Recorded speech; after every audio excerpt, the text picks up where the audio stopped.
I came away from that not only realizing that I had met the embodiment of love, but what it really meant for us to live a life that was centered around the concept of loving God. Welcome to Mimika TV. I'm your host, Mimika Cooney. Get ready to break through barriers, fuel your faith, pursue your purpose, and market your message so you can impact the marketplace for God. Welcome to Mimika TV. I'm your host, Mimika Cooney. Today, I'm super excited to introduce a guest to you today who has a great background in helping you tell your story, as well as sharing how you can actually leverage media.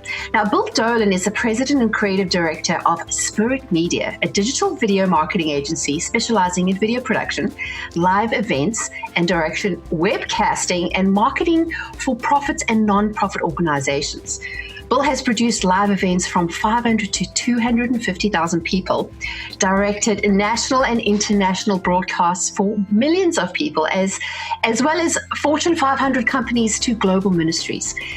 But in 1999, Bill had a near-death experience that challenged his worldview and his approach to communication and marketing. And after years, it led him to write his book, The 7 Disciplines of Relationship Marketing, which is available today. And he is a recognized authority, national speaker, and workshop trainer of his brand, 7DRM strategy. So welcome, Bill. I'm so excited to have you on the show today.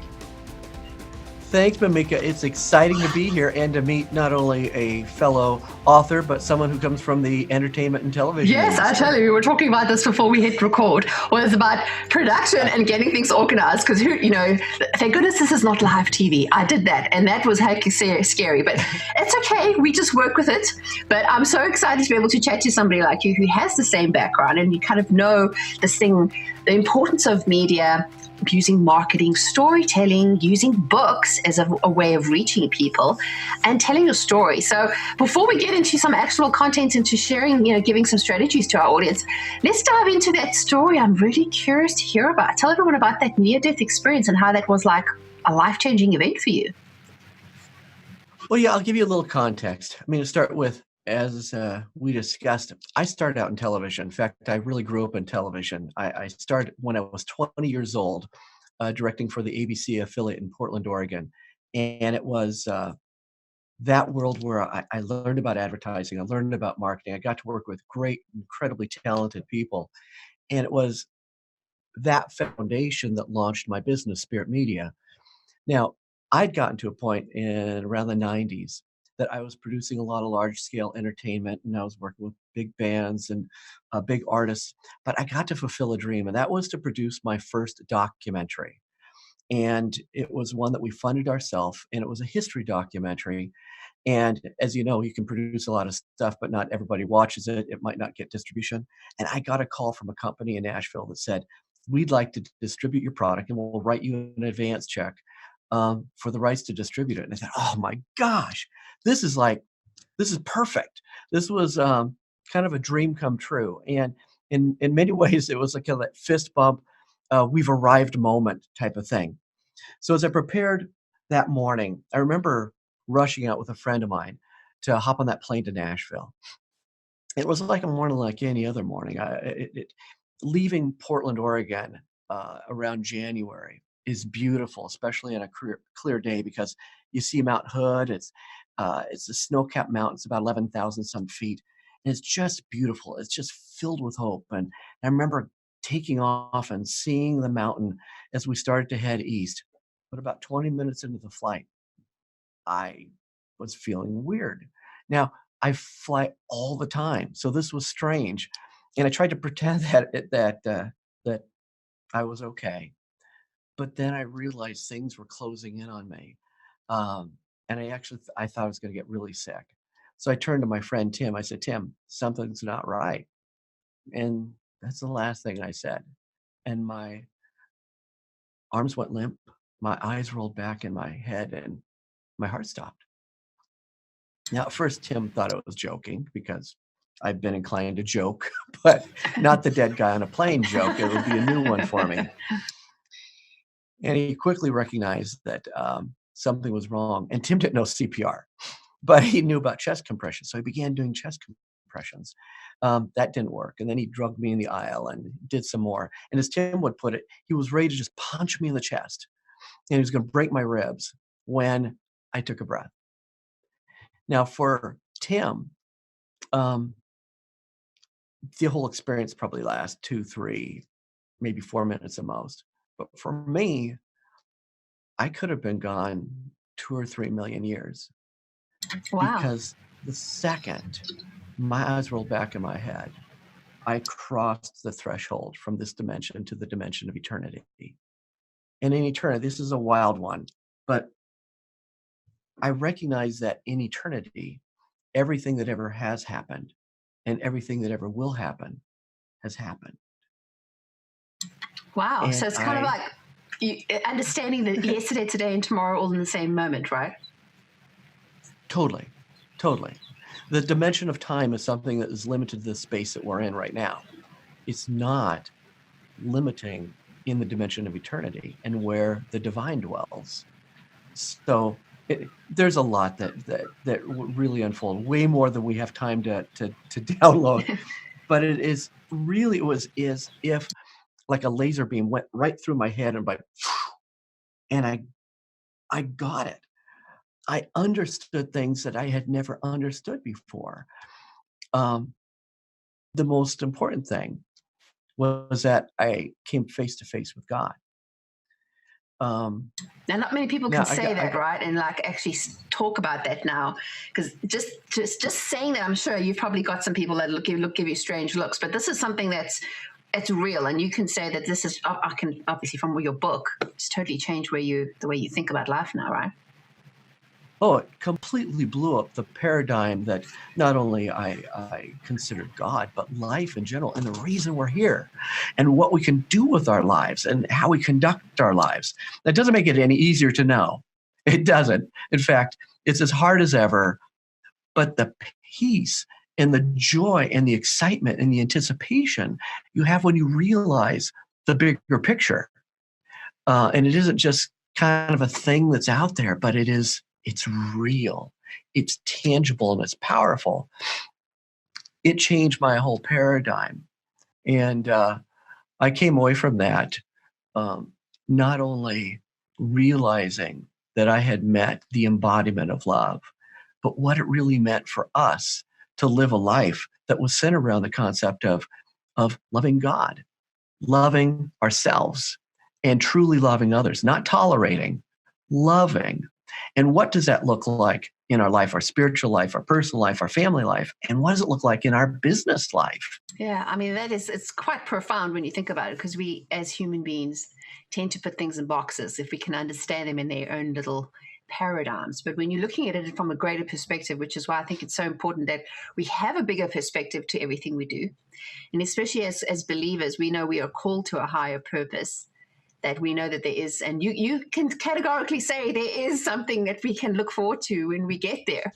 So how do we make this work, and how do we make this worthwhile? Like, what did you take away from that experience, other than knowing, of course, it's a confirmation of what we talk about, knowing that God exists?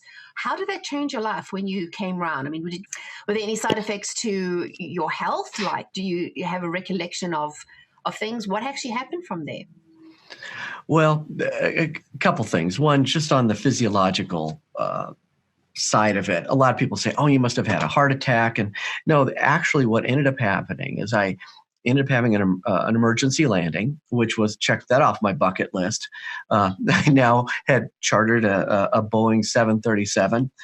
And when I was actually made it back in the cardiac wing, when they could really test me, I was diagnosed with malignant neurocardiogenic syncope. Just rolls off your lips. It's not real common. In mild forms it is, because malignant means you can die from it. Neuro is brain and cardio is heart, and syncope means out of sync.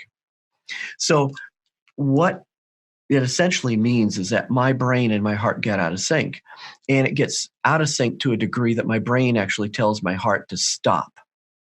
Wow. Now, there's a mild form of that, like if someone faints. Fainting is a mild form of it, but dying is the extreme form. And so what they ended up doing is putting a pacemaker in my chest And every day, probably an average of 6 times a day, my pacemaker intervenes because my heart rate drops below what they would perceive as a dangerous level or a cautionary level. And it intervenes and starts pacing my heart. It paces it for a couple minutes and it goes back into a monitor mode, which is really cool when you think about it. Because, you are Tony Stark. Well, yeah, a little Tony Starkish, without the flight thing, Yeah. but which I'd really dig if I could. The thing is so cool is that, and this one of the lessons is that I got up that morning. I couldn't tell you what was going to happen. I couldn't tell you that might be the last day of my life, because we can't predict when that will be. But one of the things that changed for me was the recognition that every day could be my last day. And if it could be my last day, how will I live today? How will I express my love for others today? How will I live that out? And so when you think about that, well, there's 2 things you can take away from it. One, someday, if you live each day as if tomorrow could be your last, someday you're going to be right. But the other thing is, if you're not right and today is just another day, it's going to be a powerful day. It's going to be a more powerful day than maybe you even had yesterday or the day before. And the opportunity you have to make a profound difference in this world, whether it's what you know, how wise you are, how connected you are, you have never been in a place to make a profound difference in the world than you are today. I mean, that's profound if you think about it, because a lot of people that I talk to, especially those who feel like they have a story to tell, but they're like, oh, well, who's going to listen to little old me? Like, my story is a dime a dozen, or there's so many other people who could tell the story, but that's not necessarily true, because you can only tell your story in the way that you can tell it. And we know as believers, the power of a testimony is amazing. So from this experience, tell us how you've actually changed your whole, how it's changed your life and your business, and like how it affects what you're doing today. Well, one of the things it did is when you have an experience like that, if you weren't spiritual before or religious or however you want, but you get that way. There's something about life and death and major incidences in your life that really make you reflect, which is exciting. It's one of the things we can be thankful for. And in my case, when I died, it was wow, what happened? And I began going back and reading through, very fascinated, reading through the Gospels. It's kind of like after you've seen a show live, you want to go buy the album, or after you've met an artist, you want to buy the book. It was that way for me. It's like, I want to read. I want to understand what I encountered, who I encountered. And I found this incredible tool. It was called Jesus Christ, The Amazing Life, or The Greatest Life. And what it did is it laid all the Gospels out in chronological order. So instead of having a broken down Matthew, Mark, Luke, and John, and each one kind of had their unique spin and their worldview of what they thought was important, this laid it out. And for the first time in my life, I'm reading this, and what jumped off the page was not just about love, not just about life, not just about salvation and things like that. I saw the greatest marketing plan in the history of mankind. And I started taking notes. Now, it wasn't without having read other things. Like, I want to know about Jesus in archaeology. I want to know about Jesus from the Jewish perspective. I want to know Jesus from the Muslim perspective. I did a 360-degree view of this man. And when I pulled it out, I saw strategies and disciplines. And as I started taking notes on them, I started applying them to our clients. And I started putting them into systems in our company. And in the book, I reference that I took on a major project in Hawaii that actually ended up becoming the whole public relations plan for the Obama winter White House, that went from a real estate development to a global media phenomenon. And it was by practicing these principles that all of a sudden this thing exploded. Now, I've done that with multiple companies and multiple organizations. I do it with our projects. And when you walk through those 7 disciplines, it's not only just smart, you realize it is the framework for the greatest marketing strategy in history. And it doesn't just make for a great marketing plan, it's also the secret for launching a movement. Interesting, because I love how you said Jesus and marketing, because some people go, oh my gosh, marketing. Like, for those who have an old school view, think that marketing is slimy and sleazy. And that's not what it is. Marketing is basically a way of marketing your idea, getting people to know about it. Like, if Jesus didn't leave his hometown and go and walk around and go to these different towns, how else was he going to be able to share his story, right? So I think if we can frame it like that. I love how you put these principles together. So can you give us some insider information about what these principles are, and just give us an overview of what your actual framework is? Well, sure. And just to pick up on what you said about marketing, what we learn from Jesus and what we try to practice at our agency is that marketing is about telling the truth exceptionally well. Oh, that's a good one. You'll have to say that again. That's a tweet. Marketing, great marketing is about telling the truth exceptionally well. And so from that sense, yeah, it's not salesy, it's not pitchy, it's not self-serving. In fact, what we see in Christ's life is that it's about serving. Crazy amount of serving. And I'll also say, and I pointed out in the book, that when I started looking at some of these disciplines, tragically, I did not see this as being the centerpiece of how a lot of churches operate, or even a lot of Christians operate. But coming from the entertainment industry, I did see, wow, that's actually how Lady Gaga operates. That's actually how Apple operates. That's actually kind of how Amazon and Facebook operate. That's how Zappos operates. So some of these principles, you don't have to be a person of faith. You just have to be someone that deeply cares about implementing them to see outcomes out of them. So there's 7 of them.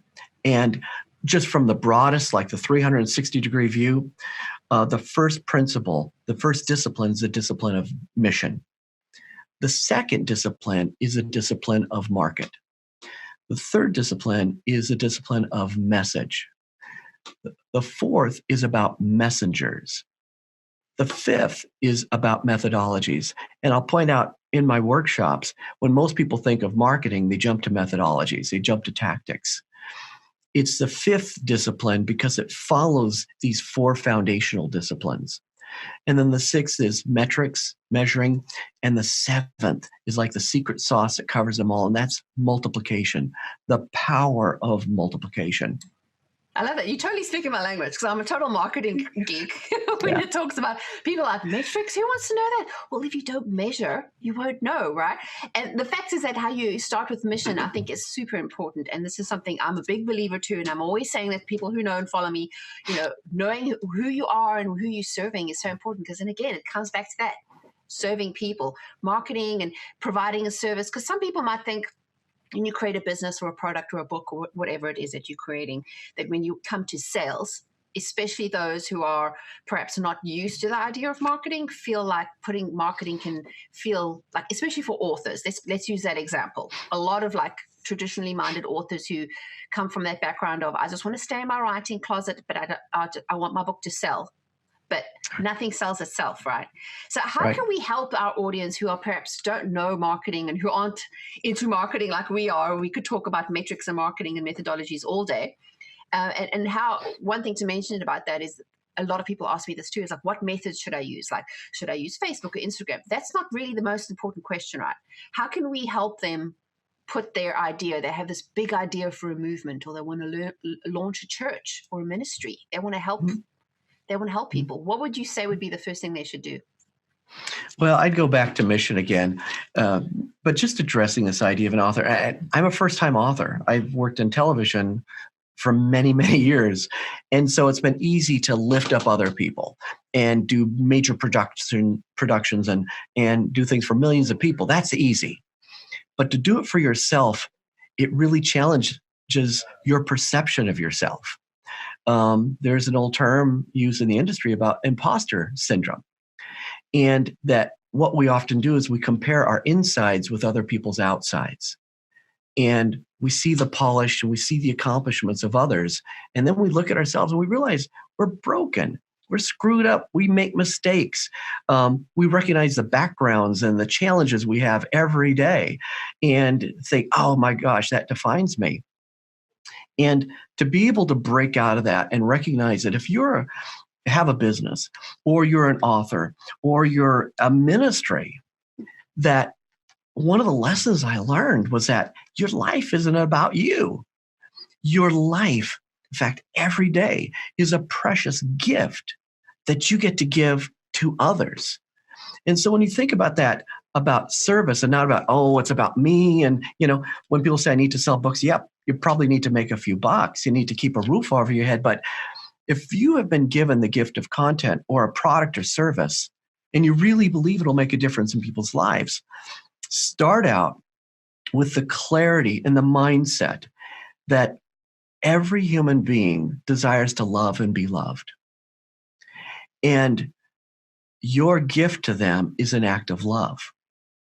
Now, from that standpoint, the same way that as you get to know somebody, which is at the heart of the 7 disciplines, it's not just some sociological kind of exercise where, we're going to check this box and check this box. It means I'm going to genuinely love the people I'm called to serve. And when you do that, it means you know them. And what that does is it frames how they want to be served. So if you look at the journey, for example, in fact, Jesus uses this great model. He called it fishers of men.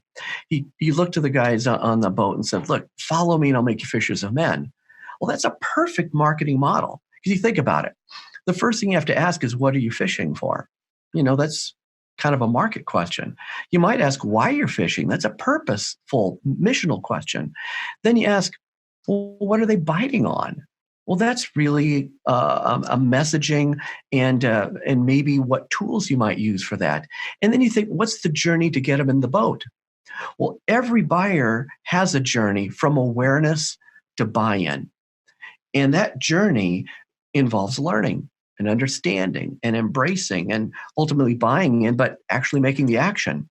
So when you think about what tools I need to use to facilitate that, it starts with knowing them, knowing their journey, and then helping that along. And it might mean that you save a ton of money, that you don't have to do this, you don't have to do that. Someone might say social media works. Someone might say doing a keynote speaking works. Someone might say doing a podcast works. Someone to say, I need a brochure, I need a business card. I'm not going to endorse anything other than I'll say the most important, the most powerful.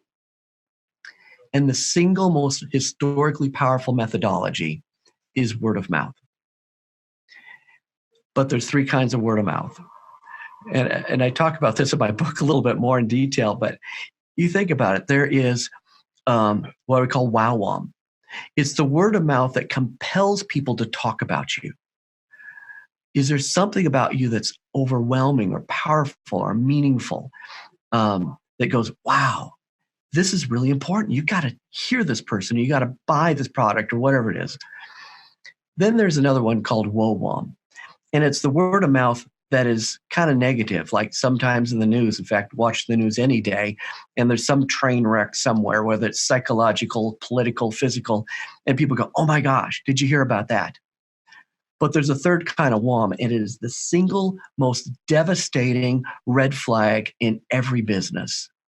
And that's no WOM. Because if what you're so offering, if nobody's talking about you, that's even worse than having like the haters putting on saying something about you. Exactly. I mean, you think about that. If you're, and I say this lovingly, if your business, what you're offering, what you're writing about is so insignificant that there's no one speaking on its behalf, that's a red flag. And it's really a product issue. It makes you go back and say, okay, what do I have here? Avoid the imposter syndrome. But what do I have here that maybe I'm just serving myself with my product, not serving them?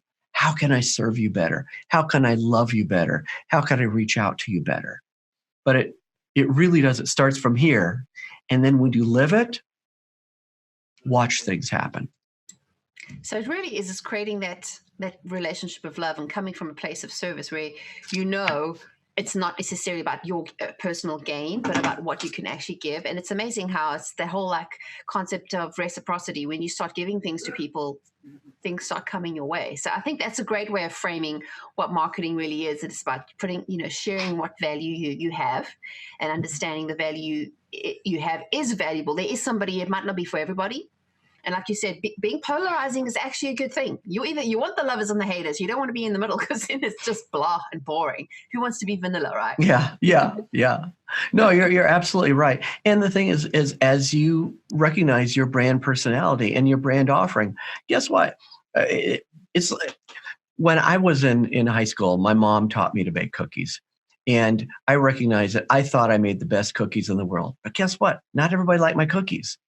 But there's some people that loved my cookies, some people that raved about my cookies, others that thought they were okay, and others said, I don't want them. That's like ideas and products. We aren't all things to all people, but every person has a unique gift, a unique wiring that will speak into the lives of others. And so it's not a popularity contest. It's really a purposeful contest to say, am I living my purpose? Am I making a difference? Am I using my mess to form a message that can help change lives? I think that's important as well, is to allow, it's almost like give yourself permission to start. Because I think a lot of us, especially our listeners, and I get these comments in my Facebook group and people who email me and talk to me and say, well, I don't know if I'm ready and I don't know if it's worthwhile. But just like you said, doesn't matter what flavor of cookie is your favorite. Like I love, pistachio and chocolate chip. It might not be somebody else's flavor, but guaranteed there's somebody else who needs to eat that cookie. Like seriously. So it's up to us to bake it. We've got all the ingredients. Now we just need to put it together. So what is your favorite flavor? I have to ask. Well, classically, it was chocolate chip, and then it went to oatmeal chocolate chip. But I will just say, I have 2 daughters who are gluten-free. So I began trying to experiment with that. And I came up with this incredible, I call it a brownie chip made with almond flour. And then I also have another one called, it's a molasses-based, and I call it a ginger mo because it's ginger molasses and it's gluten-free. So I'm going to have the recipes because I have to eat gluten-free because I have celiac. So yeah, that's cookies are like. Yeah. After this, I'll send you a jar. Oh, that would be awesome. I tell you. Yeah. Well, as I said, we've always got something in common with someone, and it's amazing. That's what I love about creating a story and be able to share our story, that there's something that resonates in your story that will inspire and encourage someone to give them the courage to step up and do what they need to do. So that is really awesome. So if you had to sort of wrap it up and say, out of everything you've learned through this story, if you had to give my audience one takeaway tip, what would you tell them that they need to do today? Probably the most important is to recognize that if you woke up this morning and you took a breath today, what I learned from my experience is that it was a gift. We don't earn our next breath, and I don't feel like we even deserve our next breath. It is a gift from God. And it's not just a gift from a God that likes you. It's not just a gift from God that loves you. What I experienced is that God is madly in love with you. And I mean madly in love. He cares about every hope. He cares about every dream. He's felt every fear. He's felt every doubt. And he's been with you every single step of the way.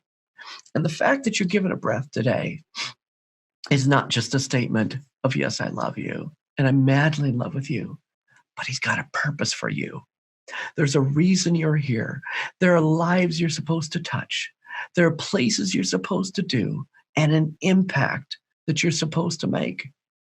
And so no matter what you've experienced up to this point, whether it's been great accomplishments or great failures, every single one of them has been laying the brick for a launch pad. And since you have this precious gift of life, use that launch pad, embrace that launch pad, because you have never been smarter. You've never been brighter. You've never had more context and an opportunity to change the world than today. So take that gift and give it to others. That's amazing. And it's literally like your life is connect the dots drawing. And if we kind of looks at, like you said, failures, like I don't like to call them failures because I do figure skating. It's one of my challenges. And I know my coach is like, if you haven't fallen down today, you need to go ahead and do it right now because you're only going to learn by getting back up. And that doesn't matter what you did yesterday, you're building on it today. So connect the dots and make a pretty drawing, which I think is going to be a masterpiece when we look back. Well, I'm going to say to everybody, I'm so excited to be able to share this message. I know everyone's like, oh, there she goes again. I know, I'm a sop. I love the inspirational messages. But even if you're not hearing this, hear it from Bill and know that what you have to say definitely does matter. So, Bill, would you be willing to pray for our audience today? Just a bit of an encouragement. Absolutely. Absolutely. Oh, Holy Father, I pray blessing upon every person listening to this media or watching this media, whatever form they're receiving it. Lord, I pray it speaks life to them. I pray it speaks hope to them and encouragement to them. And I pray above all things that they would find peace in knowing you, and in knowing you would know themselves so that they can be the force that they're called to be. I lift them to you, and I lift the purposes to you, and I lift the millions of lives that will be impacted. And I ask this in the mighty name of Jesus Christ. Amen. Amen. Well, thank you for that. I always love to end our interviews with the prayer because I know when I'm listening, whether I'm in the carpool line or if I'm on the dishes or if you're going for a jog, that it's nice to be able to hear that there's others who are like-minded, who are thinking and lifting you up in prayer and giving you that encouragement to be able to step out and do what you know that God is calling you to do. So tell our audience, how can they best get in contact with you and find you online? Well, right now, we have two websites. Our creative agency is easy. It's spiritmedia.com. And that's where we do webcasts and we do a lot of videos and we do a lot of events. But now with the launch of the book, we actually have a dedicated website called 7drm.com. Stands for the 7 disciplines of relationship marketing.com. There's a little introductory video so you can hear my story again. And there's a link to where you'll be able to get a Kindle, the book, the audiobook, and very soon a video series where people can do a self-study and learn how to apply the 7 disciplines, whether they're a solopreneur or working on a full-blown marketing team. We'll make the resources available, and we really want people to be able to make a difference and apply this. Definitely. Well, we'll have these links in the show notes. So whichever platform you are watching or listening on, make sure to click on the link to the show notes. We'll have those links to Bill's website so you can connect, as well as social media. And make sure you said you saw or heard him on Mimika TV. We always love to connect our guests with our audience, with our guests, because we want to be able to know that we appreciate what they have to share. So if you enjoyed what we had to say today, make sure to share it with your friends. Click those magic buttons that you have on whichever media or social media platform you're on, and make sure to share it and let everybody know. And if you have any comments or aha moments or any prayer requests, make sure to add that to the comments as well. I'll make sure to read and listen to every single voice message and every single message that comes through our podcast. And if you want more free resources that I only share with my newsletter community, go to mimikacooney.com. And right now I'm giving away a resource bundle accompanying my newly published book, How to Build Your Author Platform with a Purpose. So we talked about purpose and we talked about how to use marketing to get your message out there. Well, I have some great resources for you. So go to mimikacooney.com. But before we wrap up today, is there anything else that you want to leave, any parting words you'd love to leave our audience with? Just thank you, Mimika. I think what you are doing and creating a platform for people to share what their callings, wherever they are, I'm so excited about the work that you're doing and excited that we're connected on LinkedIn. So anybody in the audience wants to connect to us on LinkedIn, direct message. I mean, I'm here to help. I'm so excited about helping people because that last discipline, multiplication, this is what you're doing. And when you write, whether you're a book author or you're just publishing on social media or anyway, you have the power of multiplication. And that is a crazy, crazy gift to have. And I encourage everybody to exercise it to every degree they can. Definitely. Well, I'm going to say thanks again for spending your wonderful time, and thanks for those kind words. I appreciate it. Oh, putting together a podcast and media production is a lot of work, but I have a really firm idea of purpose-driven marketing, purpose-driven effort that I know that somebody sometime is going to hear this and going to be encouraged to really take those steps to walk out their purpose that God is calling them to. So I'm going to say thank you again for being part of our journey. And thanks to everyone listening, and we'll be in touch soon. Take care. If you want more free resources that we only share with our newsletter community, go to mimikacooney.com and sign up today. We have great resources like ebooks, inspirational screensavers, printables, and exclusive access to our community.